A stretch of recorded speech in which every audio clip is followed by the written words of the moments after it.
Hello everyone and welcome to my YouTube channel genius expert. तो आज हम लोग पढ़ने वाले हैं सेकंड पार्ट। ठीक है, सेकंड पार्ट क्या मतलब, बेसिकली ये सेकंड टॉपिक है अपना। ठीक है, चतुर्मुखी हैविंग फोर माउथ्स। ठीक है, स्कल्पचर पार्ट में। ठीक है, तो चलिए इसको पढ़ते हैं। ठीक है, देखिए चतुर्मुखी, चतुर मतलब आप पढ़े होंगे। ठीक है, चतुर्थी विभक्ति ये सब पढ़े होंगे। ठीक है, तो चतुर मतलब हो गया चार। ठीक है, और मुख हो गया माउथ। ठीक है, यानी कि मुंह। ठीक है, तो बेसिकली यहाँ पे फोर माउथ्स को यहाँ पे दिखाया है, इसलिए लिख भी दिया है हैविंग फोर माउथ्स। ठीक है, तो पहले इस स्कल्पचर को देखिए और समझते हैं। ठीक है, देखिए ये जो है आपको ये स्कल्पचर, ठीक है, ये स्कल्पचर में आपको क्या देखने को मिलेगा इस इसके। अच्छा, यहाँ पे एक बात और, यहाँ पे जो पेंटर का नाम है इसको स्कल्प्टर बोलते हैं। ठीक है, SCULPTOR। ठीक है, और मोस्ट इम्पॉर्टेंटली जो है आपको इसके टॉपिक का नाम, इसके पेंटर का नाम याद रखना बहुत ज़रूरी है, क्योंकि जो आपके बोर्ड में क्वेश्चन रहेगा,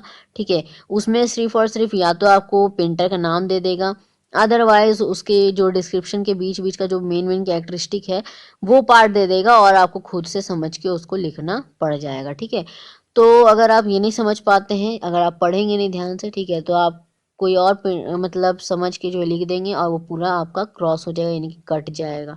ठीक है, तो आपको 0 मार्क्स मिल जाएगा वहाँ पे। ठीक है, तो इसलिए बेहतर होगा इसको अच्छे से देखना है। ठीक है, ध्यान से पढ़ना है। ठीक है, सो सीरियस हो जाइए। चलिए, तो अब इस स्कल्पचर को देखिए। ठीक है, इस स्कल्पचर को देख के कुछ समझ में आ रहा है क्या? कुछ समझ में नहीं आ रहा है, पढ़ते हैं डिस्क्रिप्शन को, समझ में आ जाएगा। ठीक है, तो पहले तो देखिए नेम क्या है, चतुर्मुखी हैविंग फोर माउथ्स। पेंटर का नाम है एका यादगिरी राव। ठीक है, तो स्टोन से बनाया गया है। ठीक है, और ये जो मतलब मूर्ति मूर्ति है, ठीक है, कॉन्टेम्प्ररी मॉडर्न पीरियड है ये, और collection national gallery of modern art. ठीक है, न्यू दिल्ली। ये तो बिल्कुल आंख बंद करके सब में लिख देना है, किसमें, ग्राफिक प्रिंट वाला में भी और स्कल्पचर वाला में भी। ठीक है, ये दोनों में है तो एकदम लिख देना है। ठीक है, उसके बाद देखिए डिस्क्रिप्शन पढ़ते हैं। ये जो स्कल्पचर है एका यादगिरी राव, ठीक है, ये बहुत ही एक्सेलेंट वर्क किए हैं। ठीक है, कार्विंग में। ठीक है, कार्विंग मतलब होता है कि स्टोन को जो है ना तराशना, तराश तराश के बनाना। ठीक है, कोई स्कल्पचर को, तो उसमें ये बहुत अच्छी तरीके से ये बनाया है। 13 फीट का ये हाई सैंडी ग्रैंडुलर आपको ये जो स्टोन दिखाई दे रहा है, ठीक है, उससे ये बनाया है। तो मतलब ये 13 फीट, सोचिए कितना लंबा। ठीक है, तो मतलब 13 फीट का ये बनाया है। ठीक है, और इसमें जो है चार ब्लेड्स दिखाई देंगे आपको। ठीक है, इस स्टैचू में आपको चार ब्लेड्स दिखाई देंगे। स्कल्पचर जो है, स्कल्पटर, ये चार डिफरेंट डिफरेंट आपको क्या दिखाया गया है, वुमेन लाइफ का जो अनएवॉइडेबल फेटेड्स, ठीक है, उसको दिखाया गया। देखिए, on all the four blades of this statue the sculptor has shown four different unavoidable facets, ठीक है, of woman life, the nature of which is symbolic। ठीक है, यहाँ पे देखिए क्या बात किया जा रहा है कि जो नेचर का जो सिंबल है एक तरीके से, ठीक है, यहाँ पे वुमेन का लाइफ भी वैसा ही। ठीक है, तो उसको जो है दिखाने की कोशिश किया जा रहा है कि जैसा वुमेन का लाइफ है, ठीक है, जिसको हम अवॉइड नहीं कर सकते, जिसको हम जो है मतलब ऐसा होता है ना इग्नोर करना, तो इग्नोर नहीं कर सकते हैं, वैसे जो फेस को यहाँ पे दिखाया गया उस तरीके से। क्या चीज़ है देखिए, आगे देखिए समझते हैं। In this in first front part of the statue is made up of a face which tells the story from birth to adolescent of woman।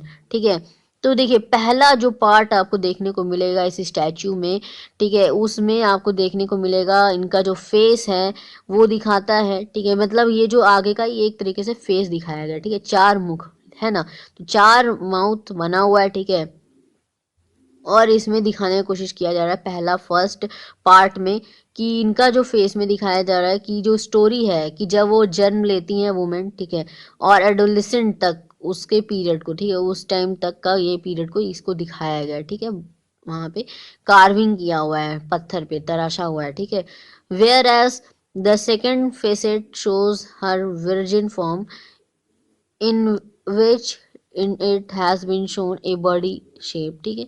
उसके बाद दूसरा में इनको बॉडी शेप में दिखाया गया है, ठीक है, वर्जिन फॉर्म में, जो कि सेकंड पार्ट है, ठीक है। थर्ड फेसेट में क्या दिखाया जाएगा, तो of the statue relationship between the women and the man have been shown, ठीक है। And in the fourth facet of the statue all the feminine aspects have been shown, ठीक है।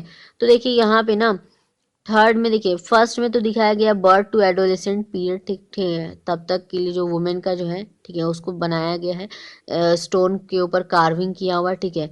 दूसरा फेज में उनके बॉडी शेप को दिखाया गया, जो कि अभी वो बड़ी हो गई है, ठीक है, यंग उस टाइम का दिखाया है। उसके बाद थर्ड फेसेट जो यानी कि थर्ड फेस है, उसमें उसमें क्या दिखाया गया है, रिलेशनशिप, जब वो वुमेन जो है मैन के साथ मतलब मैन एंड वुमेन का रिलेशनशिप के बीच में, जो उसके बीच में यहाँ पे बनाया गया है स्टैचू, ठीक है।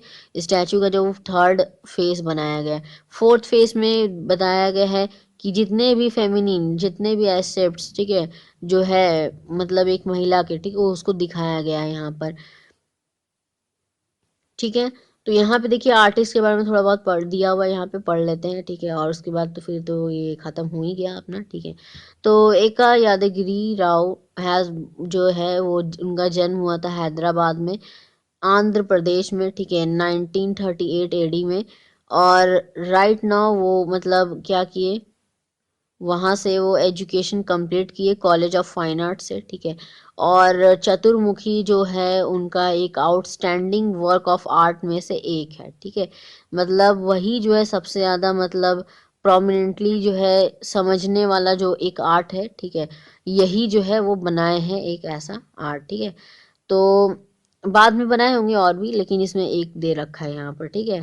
तो यही था अपना, ठीक है, बहुत ही छोटा सा है, लेकिन काफ़ी कुछ समझने लायक था इसमें। वुमेन के बेसिकली यहाँ पे वुमेन के लाइफ को जो है यहाँ पे दिखाया जा रहा है कि जब वो वुमेन जन्म लेती है, यानी कि जब वो बेटी जो है जन्म लेती है, उसके बाद फिर एडोलेसेंट तक वो जाती है, ठीक है, at the age of teenagers तक दिखाया गया है।